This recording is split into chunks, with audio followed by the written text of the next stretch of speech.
So one thing that keeps coming up in comments and emails that I get in messages is this idea that when a partner has asked for a divorce or a separation or to break up, is that this is part of just a midlife crisis. And I get this confusion, this idea that our partner has taken quite a bold decision to split up, and maybe it's part of a bigger issue, a bigger problem. But unfortunately, this kind of thinking can cause a lot more problems than it solves. So in this video, I'm going to break down why this midlife crisis myth is causing so much damage to your relationship and why your divorce, your breakup, is not part of a midlife crisis. So I can get the confusion, this worry that our partner has gone through this midlife crisis, this questioning everything, this suddenly wanting to escape from life, the reality, want big, massive changes. It can be super easy to go down this rabbit hole of researching what is a midlife crisis? How long does it last for? How long will it take for her to realize that she wants to be with me in this relationship? Unfortunately, the truth is that a lot of people don't really understand what exactly a midlife crisis is. So a midlife crisis is nothing about age. At its core, it is a person who is feeling uncertain, unfulfilled, and wanting change in their life. That is what it is. It's when things have become so overwhelmingly far from their expectations that they want to regain control and get things back on track. Now, a lot of people, especially when it comes to relationships and a breakup during this time, can see this idea of wanting change, this feeling unfulfilled, this feeling uncertain, as a problem. This is a problem that needs to be fixed, is what the mindset is, right? How do I shift her perspective back onto seeing how things are so good? Or how long do I just wait for this to pass and blow over until she realizes that the relationship's really good and things should be fine? Unfortunately, this myth of a midlife crisis as some given that everyone goes through causes a lot of damage. The fact is that a midlife crisis is not just some sort of phase. Seeing someone as feeling uncertain, unfulfilled, and wanting change in their life is not something that is just a phase that changes without action, right? This is not something that someone passes through. This isn't puberty, right? This is someone's real feelings. And these feelings stay until things change, until action is taken. So if your partner is feeling these feelings, they're not just gonna grow out of them. This is not just something that passes over and things go back to normal. This is someone who has real needs, wants, and wants to start making a difference in their life. If you're seeing it as a phase, then you're seeing this as something that changes without action, which is completely untrue. It's also not just an age thing. So if someone is feeling uncertain, unfulfilled, and wanting change in their life, they haven't imagined some scenario that they're in. This is based on their feelings, their perception, their experiences up to this point. And this is the point where they're deciding that enough is enough and they need to take action. So yes, if someone feels unfulfilled at a certain time in their life, it's not based on age, it's based on negative experiences. If you think about it this way, people who are feeling satisfied and certain in their circumstances, they don't have a midlife crisis, right? Because they've experienced satisfaction and fulfillment along the way. They don't have a midlife crisis. This isn't just something that springs up as random or just some random chemicals in their brain. This is something that happens because of the way things have been going thus far. All of our emotions come from our experiences so far. Someone feeling uncertain, unfulfilled, and wanting change is not a problem to be fixed. This is a point of disconnect between their expectations and the reality. We all have dreams, we all have hopes, we all have wants and goals. And especially when we enter a marriage or a relationship, we have an expectation that things are going to be a certain way, that things are going to grow. There's going to be promises that you made that didn't come true. There's going to be things that you've tried to do and failed and not manifested, right? So as these build up and the reality becomes disconnected from the expectations that we have, this is where we start to feel unfulfilled. And a lot of people fail with this, and a lot of people act in really ineffective ways with this. They try to change their partner's expectations. They try to pull their partner's expectations down to where the reality is, rather than changing the reality of the situation. So if someone is feeling unfulfilled, their expectations are already at a certain point. So trying to bend somebody's feelings is not going to work. In fact, that is probably what has been happening along the way, is that as disappointments have happened, there has been excuses as to why it hasn't happened. There's been reasoning, there's been logical talk through this, not talking to somebody at an emotional level. It's very invalidating to their feelings. And it's also really crucial to know that A midlife crisis is not the reason for a divorce, for a breakup. Oftentimes, it can actually be the genesis for questioning everything else.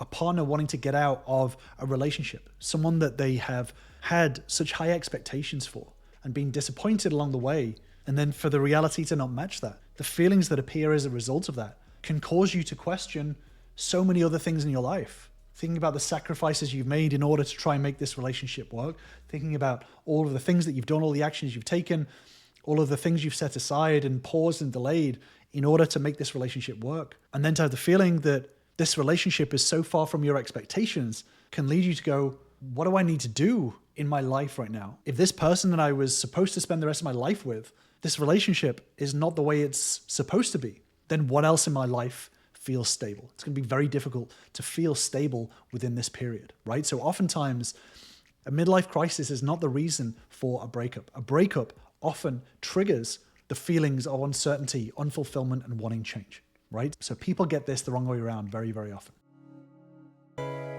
And when you're looking at your partner as someone who is having a midlife crisis, it becomes an excuse to not work on the relationship. You start to look at symptoms rather than the root cause of the problem. You start to say, well, this is the symptom of a midlife crisis, right? She's questioning everything. She's saying she wants to walk away. She wants to change her job. She wants to move to a different part of the country. You start looking at all these symptoms and clustering it together as a label of a midlife crisis rather than the actual emotions and feelings underneath all of this. If you think about it, your partner has been building up these feelings along the way. These haven't just sprung up out of nowhere. You may be hearing about them for the first time. And if you want more details on that, then check out my video on emotional safety, especially if you've been blindsided by this need for walking out or breaking up. So you may be hearing about these feelings for the first time, but this doesn't mean that these feelings have not been there. And when you use this midlife crisis excuse, ultimately it shows your partner that you don't really understand what a midlife crisis is. So maybe you conceptually understand it. You see it as a cluster of symptoms. You see it as a label, but you don't see it from within their shoes. You don't feel it. You don't truly understand what it feels like to have everything around you suddenly be pulled into reality and have that reality be so different from your expectations. So you're looking at things as a cluster of actions rather than experientially understanding what she is going through or what he is going through. Because ultimately, your partner has looked at this potential future within the relationship and thought to themselves, if things are like this for the next 20, 30, 40, 50 years, things are going to suck. This is based on their experiences. This is based on their feelings up to this point. And especially if this happens within the whatever you call midlife period, if you think about it, the older that we get, the sparser the dating pool gets, right? People cuff themselves off with each other more and more and more. So as you get older, the tougher the dating pool gets. And still, they've thought through this so much that they've decided that trying to go into a sparse dating pool or being alone at 40, 50, 60, whatever age it is, feels like a better option than the current relationship. So this may be hard to hear and it may be difficult to really process, especially if you have been blindsided by this feeling. But ultimately, this is what your partner is experiencing right now. So in just seeing it as a midlife crisis, it means that you're showing your partner that you don't really understand what a midlife crisis is and why your partner feels the way that they're feeling. It also gives you the excuse to just wait it out. Basically, it puts you from the outside in, or worse, looking down from above. Well, I'm not going through a midlife crisis, so therefore, I'll just wait for her to do it. It's kind of like looking at your partner as like a child. Well, she'll just wear herself out. I'll just leave her. So in just seeing it as a midlife crisis, it means that you don't actually take any action on it. You don't do anything about it. Take the time to validate your partner. You don't take the time to understand your partner, to look at your role in the relationship and reassess, start taking actions, making changes. It gives you the excuse to not actually have to do anything. To say, well, I had no influence on this. I had no impact on it. It's just her going through something. I will do nothing. And that ultimately will tell your partner that you're not willing to take action in order to build this relationship. And as we mentioned before, in seeing it as a midlife crisis, you're essentially seeing it as a problem to be fixed, right? To be resolved. You know, if your partner is having uncomfortable feelings, is questioning the relationship, is wanting to separate, is wanting to divorce, if you're seeing this as a midlife crisis, something to be fixed, then what you're telling your partner is, I don't really want to sit in this discomfort. I don't want to sit and hear that you're questioning things. I don't want to feel uncomfortable around your feelings. So let's figure out how to get you out of this midlife crisis mode. Let's just skip to the end and all the difficult, hard work. Let's just get to the resolution. And oftentimes this leads to you being like, well, okay, I'm just going to leave, or we're going to fix this. Either way, this needs to be solved within the next couple of weeks. Either you get over your midlife crisis, or I'm never going to speak to you again. If you want out of this relationship, then I'm not going to put in any effort whatsoever. I'm out. I'm never going to speak to you again. But the truth is, if you see this as a label of a midlife crisis and as a problem to be fixed, then it shows that you don't really understand what it's like to be there.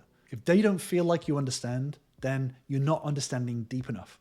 And this is really, really crucial, because if this is a problem to be fixed, if you do have some sort of magical solution to help your partner, if you can't show a deep understanding to your partner, how can you fix a problem that you don't understand? So when you're offering a solution without showing deep understanding, and for her to feel this deep understanding, then what you're doing is you're showing a solution without knowing what the problem is first, right? And that's very difficult to trust, because ultimately a midlife crisis doesn't create problems. It exposes them, and I'm using this term midlife crisis as the label that people use, but ultimately this is simply somebody who has seen problems and is raising them and is wanting to change them. This is a good thing, especially in relationships.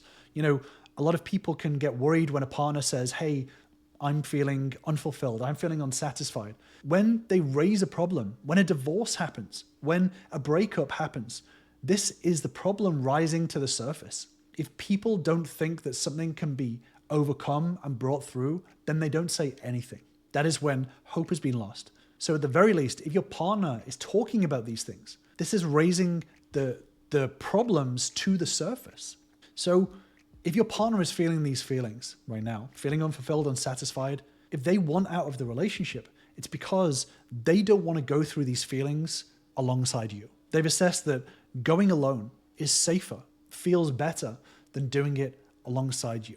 If you think about it this way, do you want to spend the next 20, 30, 40 years with someone who never takes the time to really truly understand you, to show you a deep understanding of what you're going through, to share that feeling alongside? If you're constantly invalidating your partner's feelings, if you're not taking the time to build that connection, to take the time to understand them at the root emotional level, then all it's going to do is show them that they are right to want to leave this relationship. If you're doing the same thing over and over when your partner raises their feelings, then all it's going to do is show them that things will not change.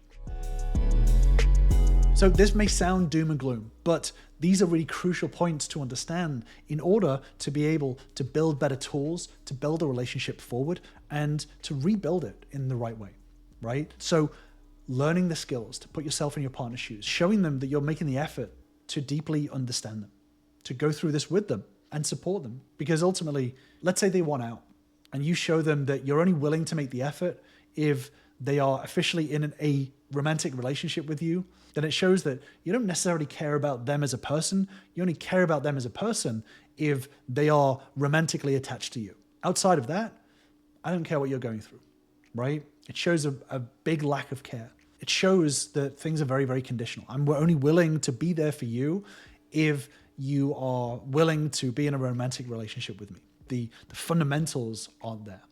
So if your partner has decided that they want out of a relationship with you right now, rather than seeing it as a midlife crisis, start shifting your thinking and looking at things from a perspective of when she reassessed this relationship and decided not to want to be in it, what has she been feeling? What has she been feeling unfulfilled about? What has she been feeling unsatisfied about?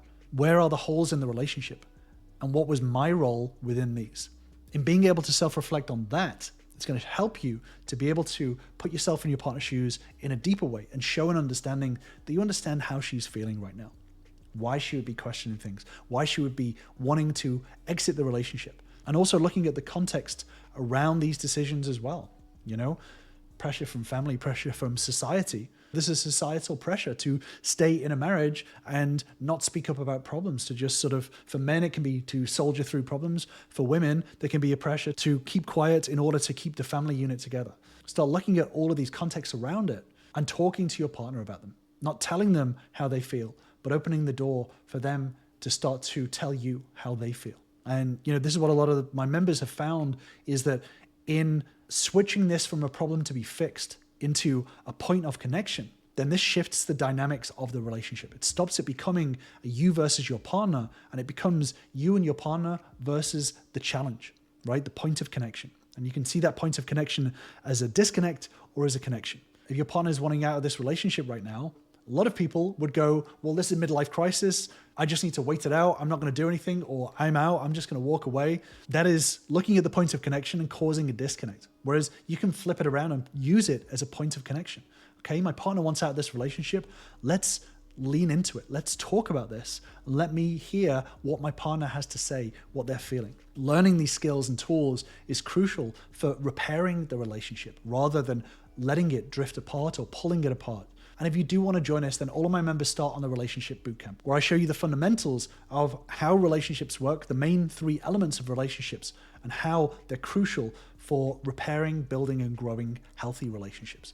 So if you want to join the bootcamp, I'll leave a link in the description down below. So in order to reconcile a relationship, it's going to take very deliberate steps in order to start rebuilding things in the right way, not for some temporary solution, not for some quick fix. Let's get over this for 5 minutes and then it all fall apart again, to actually rebuild in a healthy, deliberate way. I've done a deeper dive video on the steps of reconciliation, and knowing how to navigate them is going to be crucial for being able to repair this relationship. And it all starts with you and your actions on how you can start to turn the relationship around.